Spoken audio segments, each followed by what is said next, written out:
does PRI bear the cost of this completely, or is there any cost to the school, financial cost of integrating it, bringing people into the school? Is it all supplemental after school time?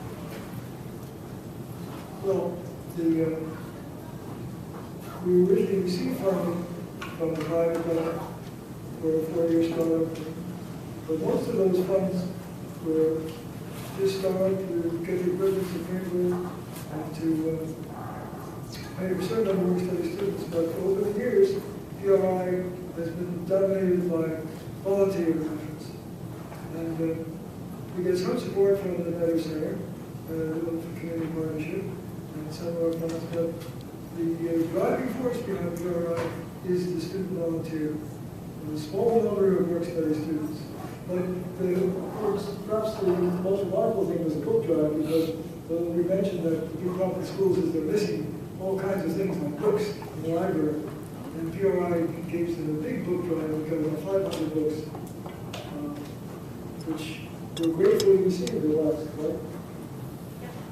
We actually had a donation, and we're starting a library at Dewey Elementary School. It's one of the great kindergarten teacher volunteered to help us set up a sort of Dewey Decimal system.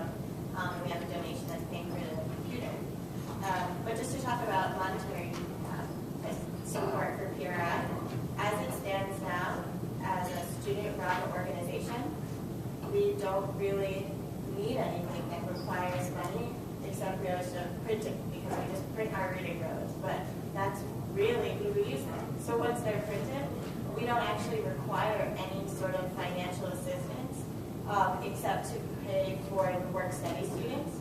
But we have 74 tutors right now, and only 17 of them are actually work-study.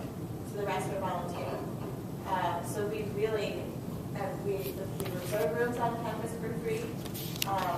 Dr. Labov helps us have a pizza party once a semester for our tutors. We're trying to get t-shirts so that there's some tutor camaraderie, but other than that, it's a really student volunteer-driven program that can be started without any funds at all. And you have a big capacity color printer.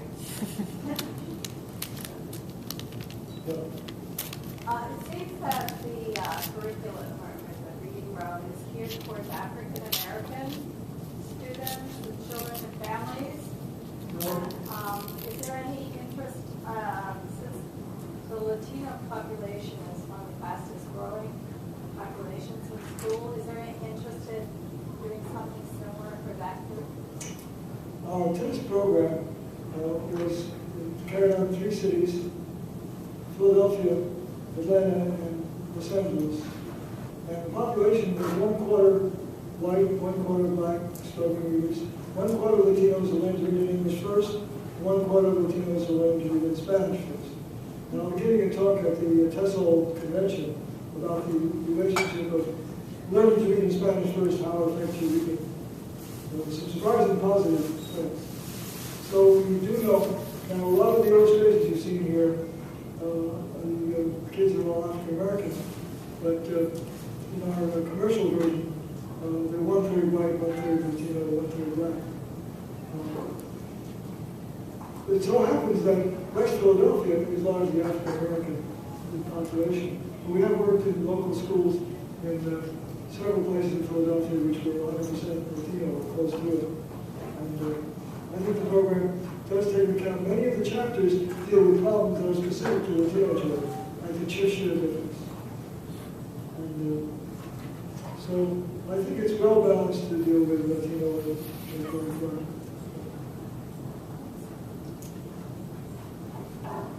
I was wondering if you help us think about the relationship between relationship, decoding, background knowledge, identity. I'm thinking, an identity as a reader. There are various possible undergirding causes for the improvement that you shared with us. I'm wondering if you could think about that, or how they work together. What you see prime, there's a primary importance among those. Program starts with children who say, I hate to read. And they are very, very bad at it. Some success always improves the emotional attitude. But over and again, we're faced with the following problem.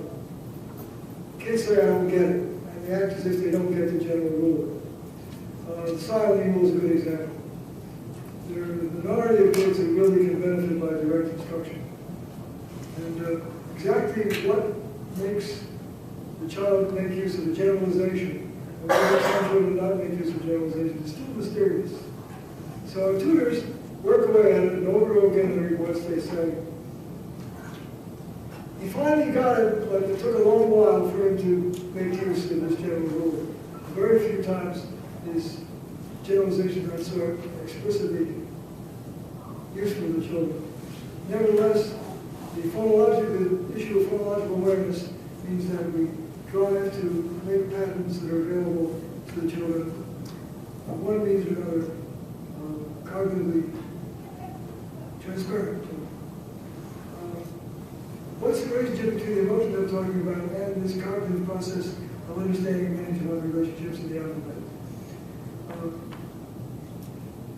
I've got charts, for example, that show how vowel teams work.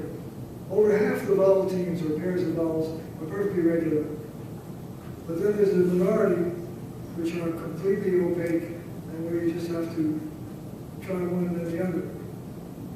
In the meantime, there's a group of vowel teams where you get some helpful hints from the tutor. For example, double O. Sounds like book before a K. Is that useful to know? When you see the double O, it's not who, it's both. Some children can make use of these hints, and some can't. And the tutors in PRI are not experts in the alphabet. They are undergraduates who are just entering into it. But through the use of the reading mode, they get to learn a fair amount about the alphabet. The problem you talked about, though, is really fundamental. Phonological awareness we know a lot about. That's the recognition that there's one sound to one letter. But combinatory effects, where you sometimes get one sound and sometimes get another. Let's take one simple example, the soft C rule. It's absolutely regular in English, with the exception of the word Celtic. And before I and E, C is pronounced S. Kids don't get it. But kids who learn to read in Spanish do get it. And they apply it without being taught. So there are a lot of mysteries in this business, which we keep discovering. So I'd say that we have practical knowledge of how to engage kids in the reading enterprise. But the cognitive problem of knowing how to make use of regularities of the alphabet still remains a frontier problem.